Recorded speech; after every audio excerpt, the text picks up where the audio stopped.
All right, families. Today on day 2, we're going to focus on subtraction. I'm going to show you the rewritten version of the subtraction, and then we're going to go through the steps that they do when they subtract. In the classroom, all second graders have learned a chant that reminds them of what to do after they already have their numbers written in the order that they belong in. The chant that they learned says, to start on top, I have 2. They want 8. Do I have enough? No. Go next door and borrow 1. Scratch me out. Make me smaller. Put a 1 up on the side, not on my head, not on my back, but on my side. Then they start over. I have 12. They want 8. Do I have enough? Yes. Press the bottom number. 8, 9, 10, 11, 12, 4. Then they move on to the 10th place and do the chants again. I have 9. They want 3. Do I have enough? Yes. Press the bottom number. 3, 4, 5, 6, 7, 8, 9, 6. I have 4. They want 2. Do I have enough? Yes. Press the bottom number. 2, 3, 4, 2. So this is what they do after they already took all the steps that they needed to take. So I'm going to show you here what it looks like from the beginning. They write their numbers the way that they say the numbers. 569 minus 265. They always start with the biggest number on top, and they put the smaller number underneath it. They start with the ones place. I have 9. They want 5. Do I have enough? Yes, I can take 5 from 9. Press the bottom number. 5, 6, 7, 8, 9, 4. I have 6. They want 6. Do I have enough? Yes, they cancel each other out. Press the bottom number. 6, 0. I have 5. They want 2. Do I have enough? Yes. Press the bottom number. 2, 3, 4, 5, 3.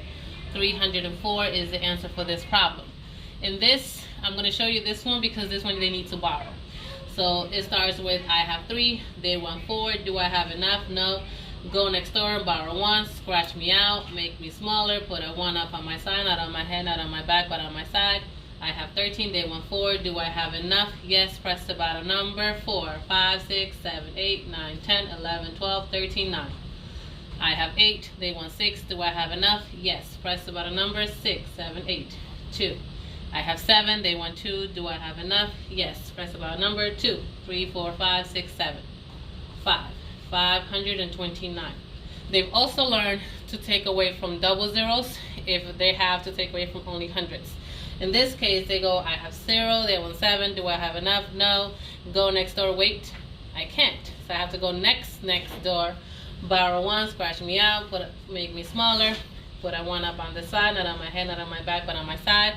Then they have to start over again because they never borrowed to begin with. I have 0.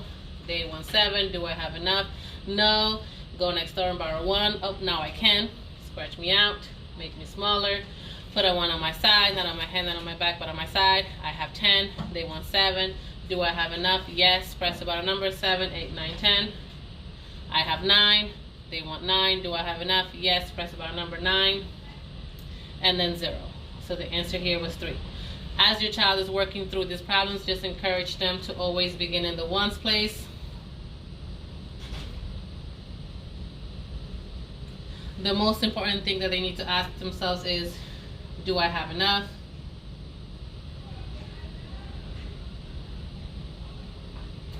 Sometimes I encourage the students in my classroom to draw so that way they can see that they don't have enough. So in this case, they would have drawn 3.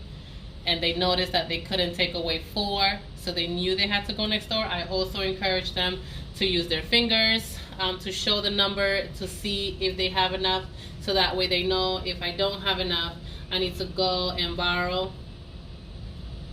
And if I do have enough, all I do is just take away by pressing the bottom number and counting up to the top number. They're doing the same thing on the back, same type of problems, same type of question. I'll post the answer key up as well so that you can see the work that they should have had done for these type of problems. Then when they're done with their math, moving on to day 2. Day 2 is having the students focus again on the sticky note jotting down, but like I told you before, you don't need sticky notes, so you just need to write in the box. You're also going to work on writing a true story, which is just any narrative, any story they want to share. We're going to review our long and short vowels again, and then there's going to be another story for them to read. When they're done reading that story, there's going to be an activity question for you to think about as you're working through them.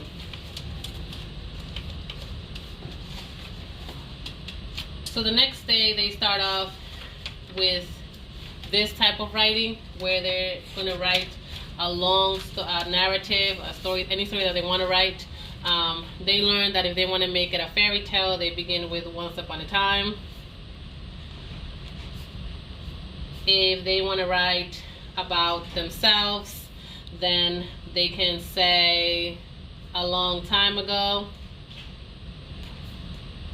or they can say one time, and then that's how they begin their story.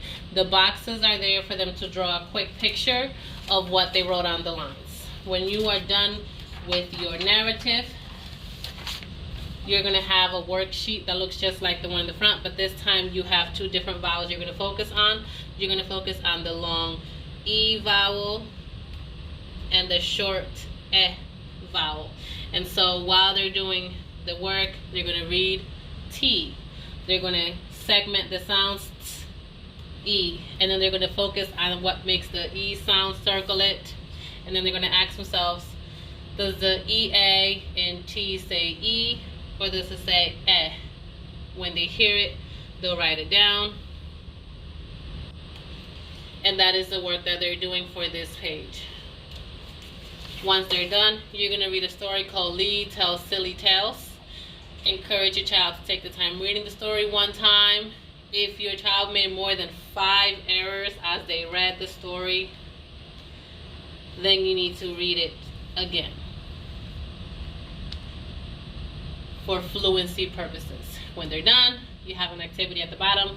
Write another tale that Lee would tell, and then you can use the blank space if you want, or you can just have them share the story out loud with you. Just like last time, if you have any questions, please reach out.